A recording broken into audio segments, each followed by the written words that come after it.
For this project, we were tasked with surveying some burn piles with our thermal imaging drone.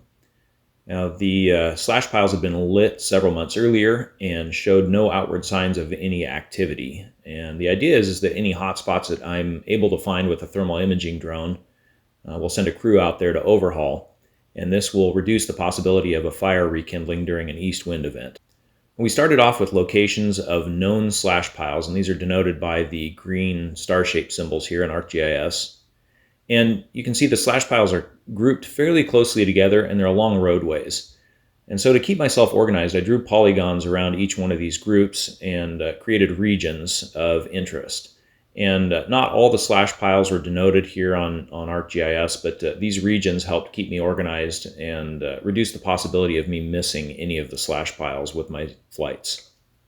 And once I'm on site, I'll drive to a location that offers me a good vantage point so I can cover an entire region in one flight.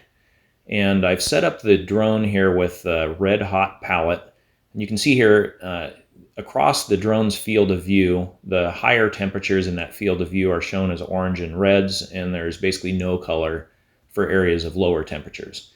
Now, as I'm flying along here, you can see areas that are kind of splotchy orange and red. Those aren't necessarily hot spots or of any concern. It just displays the highest temperatures in the field of view as these reds and oranges, and the lowest temperatures with no color. And what's important to look at are the temperatures across the bottom of the screen. And on this particular day, the outside air temperature is about 37 degrees, and there were some frozen spots on the ground, and the sun was out. So any areas where the sun is shining directly on, these are going to show up as oranges and reds, but they're still just slightly warmer than the surrounding area. Now, I've set the alarm at 55 degrees Fahrenheit because, at least on this particular day, the sun was not warming anything up above that temperature. So if I saw 55 degrees, I knew that was due to some activity in a slash pile. And once the temperature that it sees exceeds 55 degrees Fahrenheit, it sounds an audible alarm, and that tells me, hey, there's a hot spot here. And then I can fly directly over that area, drop to a lower altitude, and actually get some good temperature readings there. On this example here, you can see I'm flying over a couple of slash piles that are cold. There's no hot spots in them. And then I come across one that's got a pretty active spot in it right here. You'll hear the alarm on the iPad sound, and then you can see I stop, descend to a lower altitude, and kind of orbit around and fly directly overhead.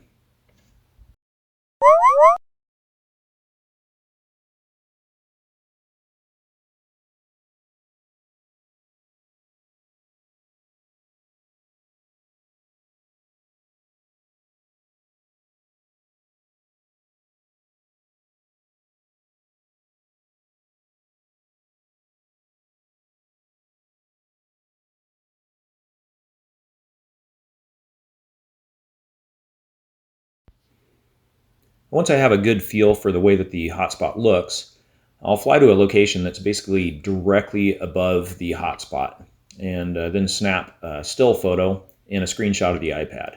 And what this does is gives me an exact latitude and longitude of the hotspot, accurate to within a few feet.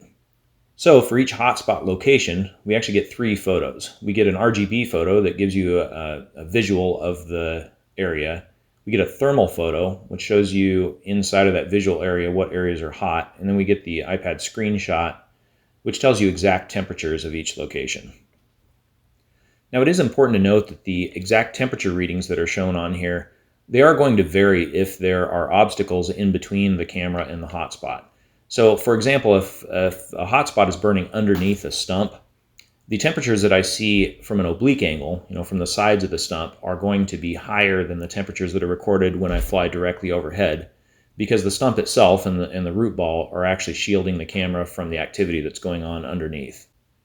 So for each hotspot, we get 3 photos. We get the RGB photo, we get the thermal image, both of these are taken by the drone, and then we get the iPad screenshot, which shows the actual temperature, which is what I'm looking at during the flight. Then we load these all into ArcGIS, which properly positions them based on the geotagging information inside of the photos. Now that we've got all these photos loaded into ArcGIS, we'll zoom in here and take a look at this area, for example. I've got 3 icons stacked on top of each other here. I've got the iPad screenshots, the thermal photos, and then the RGB photos. So we'll select our HTML pop-up tool and click on the iPad screenshots icon here. And that brings up a pop-up window. And then if we click on the photo, that goes full screen, and we can scroll down and actually see what the iPad was reading at this particular location. And you'll see across the bottom here these temperatures. The high temperature that was recorded, which is the hot spot, the low temperature, and then the average temperature in the area. Then if we turn off our iPad screenshots layer, and we'll see the thermal photos layer is next, we click on that, we can get a visual interpretation of the hot spot that's in the drone's field of view. We can turn that one off and then select the RGB photo, which is just your basic photograph of the area. And this would help the person in the field actually identify which part of this burn pile was still hot. Once we have all this information cataloged inside of ArcGIS, it can be used to create an offline PDF map. And that, along with the photos of each location, really helps the people in the field to be significantly more efficient. Instead of blindly hunting for hotspots inside of slash piles, they can really focus their efforts on areas that are truly still active. We hope you found this presentation useful. If you have any questions or would like to know how Timberdrone can help you integrate aerial thermal imaging into your controlled burning workflow, please visit our website at www.timberdrone.com.